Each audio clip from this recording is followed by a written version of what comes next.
안녕하세요. 김동인 작가의 단편소설 가두 낭독해 드릴게요. 구독과 알람 설정 다 해주셨죠? 좋아요, 댓글은 언제나 환영입니다.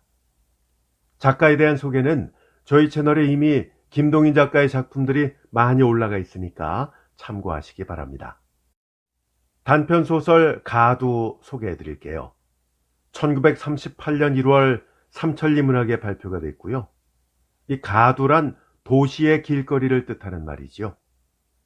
줄거리를 잠깐 소개하겠습니다. 화자인 나는 5년 전에 회상을 하는데요. 그때 일입니다. 그때까지 비워두었던 방 하나를 사글세를 주기로 합니다. 사글세, 즉 월세를 들어오려는 여러 사람들 가운데 16살 혹은 17살쯤 돼 보이는 소녀를 드리기로 합니다. 다른 사람 없이 혼자 사글세를 살겠다고 하는데 여학생 같지는 않아 보입니다. 무엇이라 판단할 수 없는 묘한 여인이었습니다. 시간이 지나면서 이 소녀의 기구한 사연을 듣게 되는데요. 그 뒤에 흥미로운 이야기는 직접 작품 낭독을 들으시면서 확인하시기 바랍니다. 이 소설과 비교하시면서 들어보시면 좋을 만한 작품들을 소개해 드릴게요. 제목부터 말씀드리면 기우, 동정, 그리운 흙인 눈입니다. 먼저 이효석 작가의 기우라는 단편 소설은요, 어느 여인과의 기이한 3번의 만남을 그리고 있습니다. 기구한 운명의 여인이죠.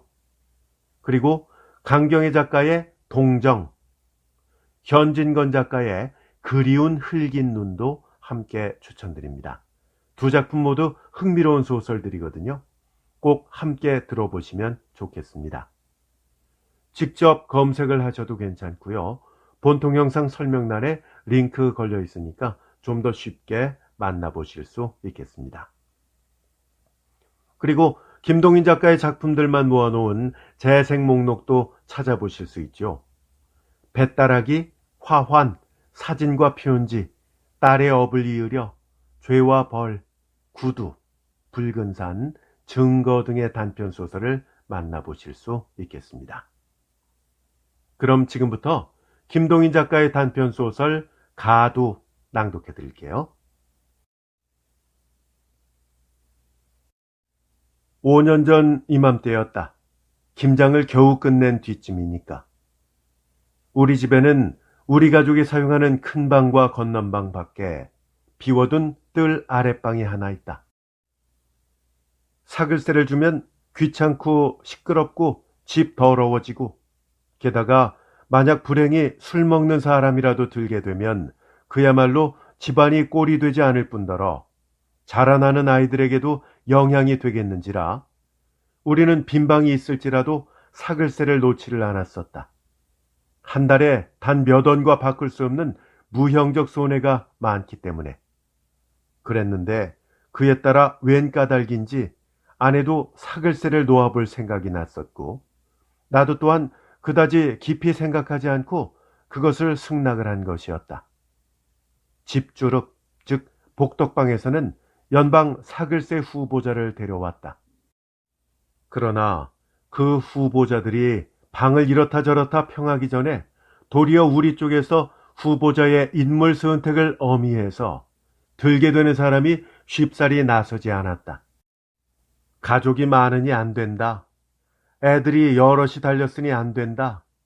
사람이 보기에 더럽게 생겼으니 안 된다. 술을 먹는다니 안 된다. 다변할 듯이 생겼으니 안 된다.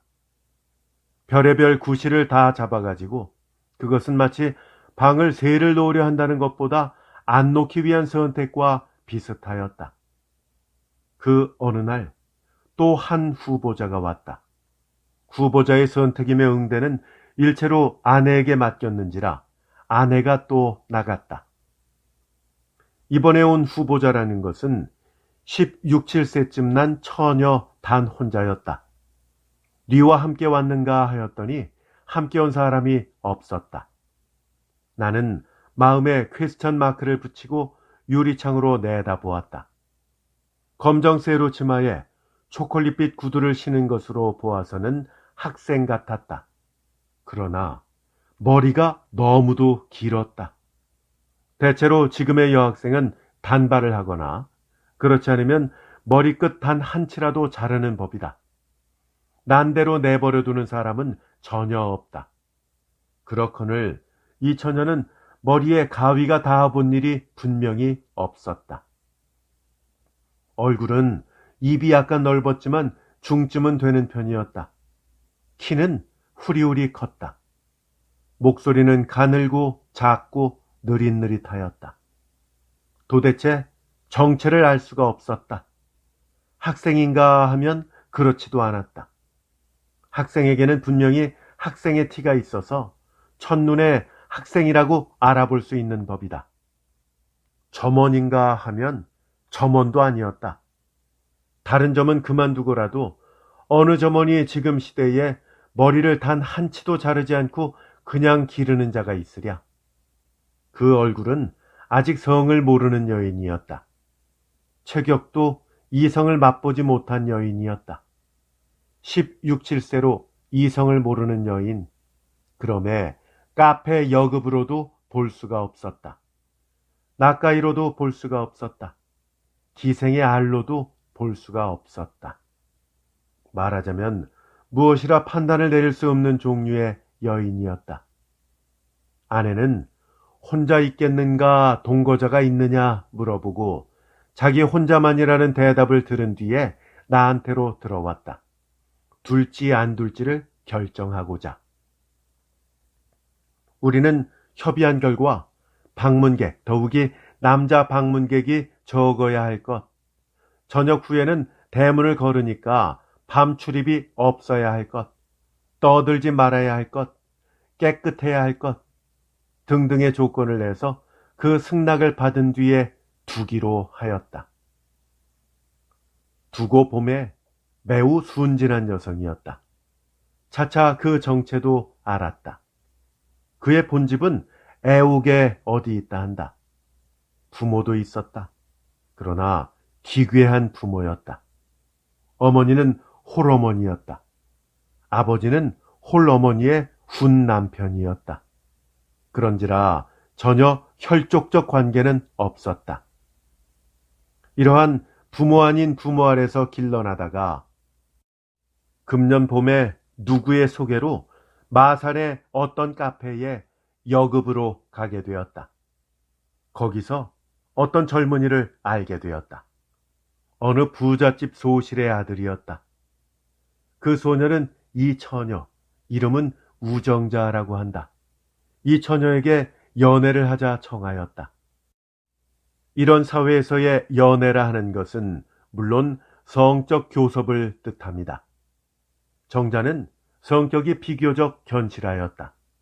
그 위에 그의 생장이 생장이니만치 자기 보호의 비수를 체득한 사람이었다. 남의 말은 절대로 그대로 믿어서는 안 된다는 점을 체득한 사람이었던 것이다. 게다가 아직 연애가 무엇인지 알만한 나이에 도달하지 못하였다. 그녀는 그 소년, 아니 청년이라는 편이 옳겠지. 그 청년에게 연애의 연기를 청하였다. 약혼을 하고 그 뒤 결혼을 하고 그 뒤에 비로소 연애를 하자고 연기를 하였던 것이다. 그 청년은 그 근처에서는 비교적 이름난 전형적 방탕하였던 모양이었다.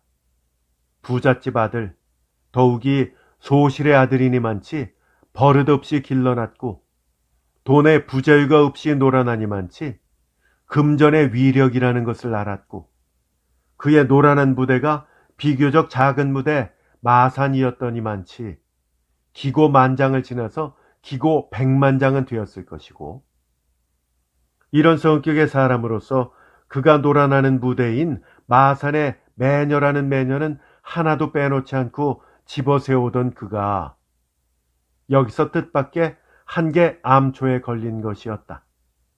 그 위에 그가 아직껏 교섭 있는 여인들은 모두 이런 사회 여인이라 따라서 비처녀였는데 지금 교섭하는 자는 진정한 처녀였다. 자기 손에 걸려든 진정한 처녀. 바로 여기에 이 방탕하의 호기심이 부쩍 도수가 높아지지 않을 리가 없었다. 교섭은 진행되었다. 그럼 결혼하자. 결혼하는 이상해야 구태여 이 시골 마산에서 하랴. 서울에 올라가 있거라. 생활비는 내가 달라는 대로 보내주마. 그리고 얼마 뒤 나도 서울에 올라가서 성대한 결혼식을 거행하자. 이리하여 정자는 상경하여 상경해서도 자기 집으로 가지 않고 사글셋 방을 얻노라는 것이 바로 우리 집에 들게 된 것이다. 아직 성에는 눈을 못 뜨고 연애라는 것도 모르는 소녀였다. 따라서 사내가 상경하는 것도 그다지 기다리는 것 같지 않았다. 그러나 편지는 무척 기다렸다. 편지에는 가와세, 즉 환이 있을 것이니까. 그다지 나다니는 일도 없었고 찾아오는 사람도 없었다. 몇 번 그의 아버지가 돈을 달래러 찾아온 뿐이었다. 아내는 가끔 그 방에 건너가서 말동무로 몇 시간씩을 보냈다. 카페 여급으로 얼마 동안 있었다 하지만 그런 티가 조금도 보이지 않았는지라 나도 아내가 건너가 노는 것을 마음 놓고 버려두었다. 우리 집에 있는 동안 아내의 의견으로 머리를 틀게 하였다. 머리를 틀고 수수하게 세로 치마를 입은 꼴은 영락없는 학생이었다. 머리를 길게 따 느리고 다니면 정체 모를 계집이 우리 집 대문에 출입하는 것이 체면상에도 관계되었다. 사람됨이 그만치 조용하고 천스럽지 않고 침중하니만치 아내도 퍽 귀엽게 여겨서 간혹 저녁 때 미처 그가 못 들어오면 그 방에 불도 떼주며 들어올지라도 춥지 않도록 해주고 내가 없을 때는 우리 방에 불러들여 놀고 하였다.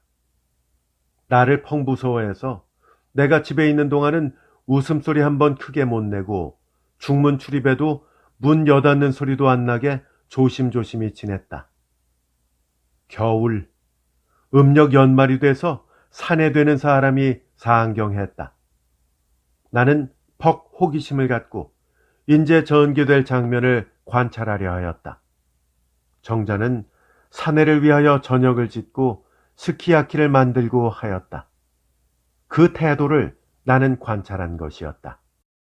그 태도는 반가운 사람을 맞아서 대접한다기보다 반가워해야 할 사람을 맞아서 반가워해야 할 의무를 가지고 대접하는 것이 분명하였다. 마음에 없는 역한 일을 하는 것이 아니었다. 그렇다고 또한 진심으로 반가워하는 것도 아니었다. 그러나 또한 반가워하는 듯 하기는 하였다. 이러한 저녁이 끝난 뒤 밤이 되었다. 이 밤이야말로 나는 커다란 호기심으로 보려는 바였다. 초저녁에는 소곤소곤 이야기를 하고 있었다. 간간 들리는 눈치로 그새 지낸 이야기들을 서로 주고받는 모양이었다. 이러는 동안 밤도 차차 깊어서 자정이 가까웠다. 우리 집안 식구들은 모두 잠이 들었다. 그러나 나는 불면증이 있어서 약을 쓰지를 않으면 잠이 못 드는 사람인데 이 밤은 일부러 최면약을 안 먹었는지라 잠에 들지 못하였다. 나는 비록 아직 안 자고 있다 하나 보통 상식으로 보아서 시간이 잠잘 때요 사면이 고요하게 되었으니까 그들은 물론 안방에서는 다 잠든 줄 알았을 것이다. 차차 사내는 그것을 조르는 것이 분명하였다. 여인은 그것을 거절하는 것이 분명하였다. 간간 위협하는 듯한 소리도 들렸다. 완력을 쓰려는지 때때로 쿠덩쿠덩하는 소리도 들렸다. 그러나 넓지 않은 뜰을 건너서 큰 방이 있는지라 위협도 크게 못하고 완력도 마음껏 못하는 모양이었다. 거기 대하여 여인은 끝끝내 거절하는 것이 분명하였다. 이러하기를 2~3시간, 그 뒤에는 그 방에서도 고요해졌다. 그 방이 고요해진 때로 비롯하여 겨울의 긴 밤이 밝기까지 짧지 않은 동안 나는 생각하였다. 이 고요해진 것은 성공을 뜻함일까, 실패를 뜻함일까 하고. 그러나 날이 밝자 알았다. 실패한 것이었다. 날이 밝기가 무섭게 사내는 외투를 입고 모자를 쓰고 뛰쳐나왔다. 여인은 따라 나오면서 가지 말라고 말린다. 그러나 안방에서들 모두 아직 자고 있는지라 힘있게 붙들지도 못하고 종래 사내를 놓아버렸다. 그날 낮 여인은 종일 방에서 나오지 않았다. 내 아내는 꽤 좀 건너가 보고 싶은 모양이었고 나도 그러기를 바랐지만 가보기도 이상한 것 같아서 그냥 내버려 두었다. 우리 집에 있는 동안 아직껏 유행가를 입 밖에 내본 적이 없는 그녀가 이날은 작은 소리로 온종일 부르고 있었다. 그러나 그것은 마음이 기뻐서 부르는 것이 아니라 언짢아서 부르는 것이었다. 사내는 온종일 오지 않았다. 이날은 바람이 몹시 불어서 대문이 좀 있다가는 찌그걱하고 또 좀 있다가는 찌그걱하고 하였다. 그 대문 소리가 날 때마다 아랫방에서 나는 유행가 소리가 뚝 끊어지고 하는 것을 보니 마음으로는 사내가 오기를 얼마나 기다리고 있는지 알 수 있다. 사내는 밤에도 안 왔다. 온종일 굶고 저녁에 불도 안 떼므로 내 아내가 불을 떼주었지만 내다보지도 않고 점심 들여보낸 것도 밤까지도 안 먹고 그냥 두었다. 사내는 어디로 갔는지 종래 오지 않았다. 이튿날 날이 밝자 여인은 집을 뛰쳐나갔다. 어디서 어떻게 붙들었는지 종래 사내를 붙들어가지고 오후 서너 시쯤 집으로 왔다.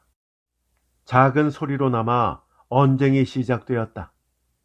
작은 소리로 하는 언쟁이라 들을 수는 없지만 간간 들리는 말을 종합해 보건대 사내는 어제 모 카페에서 놀고 무슨 꼬라는 여급을 데리고 종로 모 여관에서 자고 오늘 밤도 또 그렇게 할 것이고 수일간을 그렇게 지내다가 결혼식을 거행할 것이고 결혼식을 거행한 뒤에는 서울에다가 문화주택을 하나 장만해서 함께 살 터이고 이리하여 연애 결혼 생활이 시작될 것이라 하는 것이다. 거기 대하여 여인은 그럼 자기와의 약속은 어떻게 하겠느냐고 항의를 제출하였다. 사내의 답변은 대체 너는 나를 사랑하지 않으니 약속은 무효다. 사랑하지 않는 증거로는 그젯밤에 지낸 일이 가장 똑똑하다 하는 것이었다. 즉 구체적으로 말하자면 육체를 제공하는 것이 연애의 증거이고 사랑 없는 결혼은 무의미한 일이니 어찌 너와 결혼을 하겠느냐 하는 것이었다. 이러한 언쟁이 잠시 계속된 뒤에 사내는 또 연애하는 여자를 찾아가야겠다고 일어서려는 모양이었다. 그러나 그 사내의 내심은 이편방에 있는 나로서도 뻔히 알 수가 있었다. 여인이 붙들기를 기대하고 일어서려는 것이었다. 그 밤 소위 사내가 말하는 바 연애가 성취되었다. 생각해보면 여러 가지 이해하지 못할 일이 많다. 첫째로 카페에 단 몇 달 동안이라도 있었던 여인이 그렇듯 성이라는 것에 대한 지식이 없는 것도 좀 상식 이상의 일이다. 둘째로 그러한 부모 아래서 자라난 그가 어떻게 대체 정조는 지켜야 할 것이라 함부로 내던져서는 안 되는 것이라 하는 관념을 갖게 되었는가. 그 여인이 그 사내와 결혼을 하겠다는 생각을 갖게 된 것은 결코 사랑에서 나온 것이 아니었다. 아직 사랑이라든가 그런 문제를 이해할 만한 능력은 분명히 부족하였다. 그가 그 사내를 붙든 유일의 이유는 생활 문제 해결이었다. 그의 자라난 환경이 환경이니만치 자활책을 강구해야겠다는 관념은 비교적 일찍부터 들어 있었다.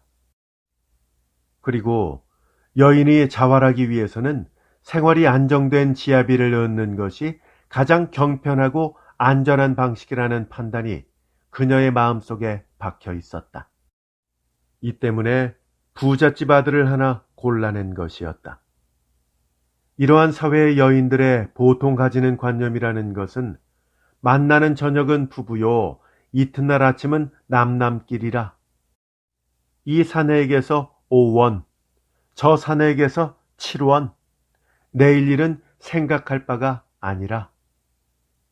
이러한 종류의 것으로서 말하자면 자기라 하는 한 개의 아내가 있고 연애라는 수레를 타고 그 아내를 통과하는 부지기수의 남편이 있다. 법률상으로든 도덕상으로든 습관상으로든 남편은 아내를 부양할 의무가 있는 것이니 자기를 부양할 의무를 가진 남편의 부양으로 자기는 생활을 유지해 나갈 것이다. 이런 생각이었다. 그런데 이 여인이 가진 관념은 그와 달랐다. 연애는 부처라는 뜻이다. 자기가 아내가 되려면, 즉 자기가 연애를 하려면 그 상대자가 한 사람, 단 한 사람만 있어야 한다. 그 남편은 자기를 늙도록 거느려 주어야 하고 자기 한 사람만을 거느려야 한다. 말하자면 조선의 전통적 부처관 혹은 결혼관이었다. 이러한 생각을 가진 여인과 이날 밤 여기서 성적 교섭을 결행한 사내라는 사람은 또한 가장 전형적인 방탕하였다. 자기와 성적 교섭이 있는 여인의 수요를 자랑하며 가령 여행을 간다 하면 하차하는 지방 혹은 숙박하는 지방에는 반드시 한 계집과의 교섭을 남겨놓아야 하지. 그렇지 못하면 불명예로 생각하며 같은 계집과 여러 날을 두고 좋게 지낸다는 것을 유치하다 생각한다. 이러한 사내가 이 여인에게 대해서는 좀 관심이 컸다 하는 그 이유는 이 여인이 아직 처녀라 하는 점이었다. 그가 지금껏 통과해온 여인사를 돌아보면 모두가 돈으로 살 수 있는 종류의 여인이었으니까 진정한 처녀가 없었다. 그런데 여기 조금 사수를 희롱하고 약간 도원을 쓰면 꺾을 수 있는 처녀가 그의 앞에 나타난 것이었다. 왼편에 앉은 여인에게 추파를 던져보아서 곧 응낙이 안 되면 즉시로 오른편에 앉은 여인에게로 추파를 옮길 만한 융통성을 가진 그가 일부러 마산에서 서울까지 쫓아다니며 야단한 그 유일의 이유가 처녀라 하는 점에 있었다. 이날 밤 그는 이 처녀를 드디어 꺾었다. 날이 밝았다. 집주인을 보기가 사내도 좀 쑥스러운 모양이었다. 좀채 얼굴을 보이지 않았다. 여인은 부끄러워 죽겠는 모양이었다. 조반을 지으러 부득이 나왔다. 그러나 얼굴은 이쪽으로 돌려본 일이 없었다. 그 뒤에도 부득이 뜰에 나올 일이 있으면 외투를 입고 애리를 세워서 얼굴을 감추고 그러고도 부족해서 꼭 저쪽으로 얼굴을 향하고 다니는 것이었다.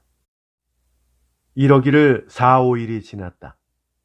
우리도 그가 너무 부끄러워했기 때문에 할 수 있는 것 못 본 채 모르는 채 하고 있었다. 그러는 동안에도 나는 내심 늘 생각하고 있었다. 장차 어떻게 전개되려는가 하고 말이다. 여인은 이제는 정조까지 제공하였는지라 저 사람은 자기의 남편이거니 든든히 믿고 있는 모양이었지만 물론 그러한 경사스러운 결과는 안 생겨날 것으로 그때 이 여인의 실망과 비통이 어떠할까? 실망과 비통이라는 무형 상태가 어떠한 유형의 상태로 나타날까? 자살? 발광? 적어도 수일간 울고 부르짖고 소란스러운 비극이 생겨날 것이다. 그 점을 생각하면 근심스럽고 민망하였다. 아늑하고 평화로워 낙원과 같던 우리 집에 그런 소란이 생겨나면 귀찮기도 하였다. 4, 5일 뒤에 사내는 오래간만에 외출하였다. 밤이 깊어서야 돌아왔다. 술에 잔뜩 취한 모양이었다. 사내가 돌아올 때까지 여인은 꽤 초조히 기다리는 것이 분명하였다. 아내는 좀 건너가서 얘기라도 해보고 싶은 모양이나 사내가 언제 돌아올지 알 수 없고 그 위에 여인이 너무도 부끄러워해서 건너가지 않았다. 밤새도록 옥신각신 다투는 소리가 들렸다. 이튿날 오후에 사내가 또 외출을 하는데 이번엔 여인도 함께 나갔다. 그러나 밤 8시쯤 여인이 혼자서 돌아왔다. 화신백화점에서 사내를 잃어버렸다 하는 것이었다. 밤 12시가 지나도 사내는 돌아오지 않았다. 1시, 2시, 사내는 그냥 안 돌아왔다. 여인은 드디어 참지 못하여 소리를 감춰가지고 몰래 집을 나갔다. 날이 밝도록 사내도 여인도 안 들어왔다. 드디어 비극은 개막되었다. 저녁때가 거진되어서 여인은 어디서 사내를 잡았는지 종래 잡아가지고 돌아왔다. 싸움이 시작되었다. 싸움이라고는 하지만 여인 혼자의 싸움이었다. 사내는 코웃음만 치고 있었다. 어서 결혼을 하자 하면 사내 대답은 일전에 하지 않았느냐 하는 것이었다. 그럼 결혼을 했으면 마산에 부모님께 뵈러 가자 하면 사내의 대답은 부모가 받아줄 것 같으냐 하는 것이었다. 그럼 서울에 살림을 하자 하면 그렇게 할 만한 큰 돈이 시하에 있는 몸으로 있을 듯 싶으냐 하는 것이었다. 새빵 살림이라도 좋다. 그것도 안 되면 몇 해 기다리라면 기다리기라도 하겠다. 싸움에서 시작해서 타협 조건으로 마지막에는 애원으로. 차차 숙여 들어가는 여인에 대해서 사내는 시종일관 냉담한 코웃음으로 대하였다. 그날 밤 사내는 자기 가방을 가지고 우리 집을 나가서 종로의 어떤 여관으로 갔다. 사내는 그 뒤 며칠을 더 여관에 묵으면서 카페 여금 몇 명과 결혼을 몇 번 더 하고 마산으로 내려갔다. 그동안 여인은 방에 꾹 박혀서 나오지 않았다. 끼니도 전혀 짓지 않으므로 내 아내가 민망하여 끼니를 들여보내주고 하지만 전혀 굶는 모양이었다. 4, 5일이 지났다. 오래간만에 그 방에서 무엇이 부시럭부시럭 대걱대걱 하는 소리가 한참 나더니 아내를 찾는다. 아내가 내려가 보니 오늘 집을 나가겠노라고 방세를 셈치르는 것이었다. 벌써 짐은 죄다 정리되어 있었다. 어디로 나가느냐? 나가서 어떻게 할 작정이냐? 이렇게 묻는 데 대해서 자기 본집, 그의 의붓 어머니와 의붓 어머니의 훈 남편이 사는 집으로 가며 장차 어떻게 지내리라고는 아직 아무 보관도 없다는 것이었다. 나는 생각하였다. 만약 내 누이나 내 딸이 이런 딱한 일을 당하였다 하면 그는 자살을 하거나 발광을 하거나 할 것이었다. 만약 전형적인 카페 여급이 이런 일을 당하였다 하면 다시 인사상담소를 찾아가서 다른 취직처를 구할 것이었다. 혹은 경찰로 달려가서 호소한 여인도 있을 것이었다. 혹은 끝끝내 사내에게 매달려서 하다못해 몇백 원의 돈이라도 따내고야 말 종류의 여인도 있을 것이었다.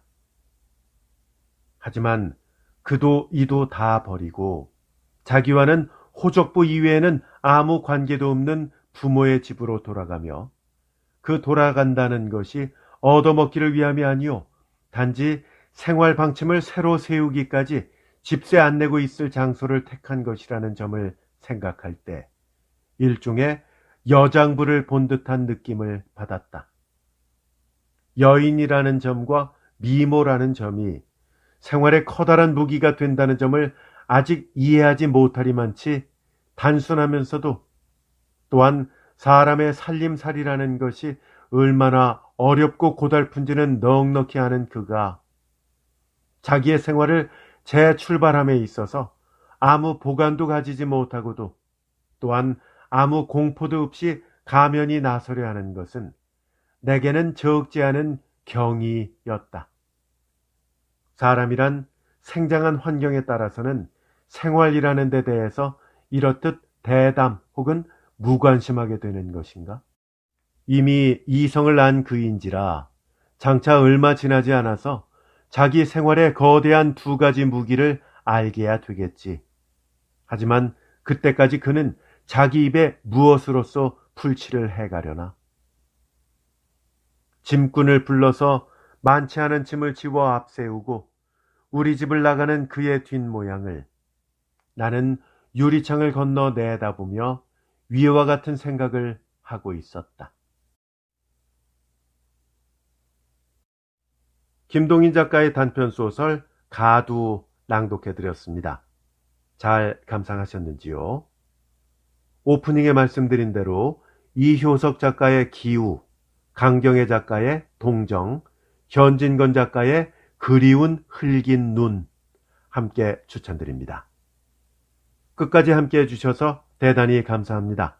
다음에 더 좋은 작품으로 찾아뵐게요. 안녕히 계십시오.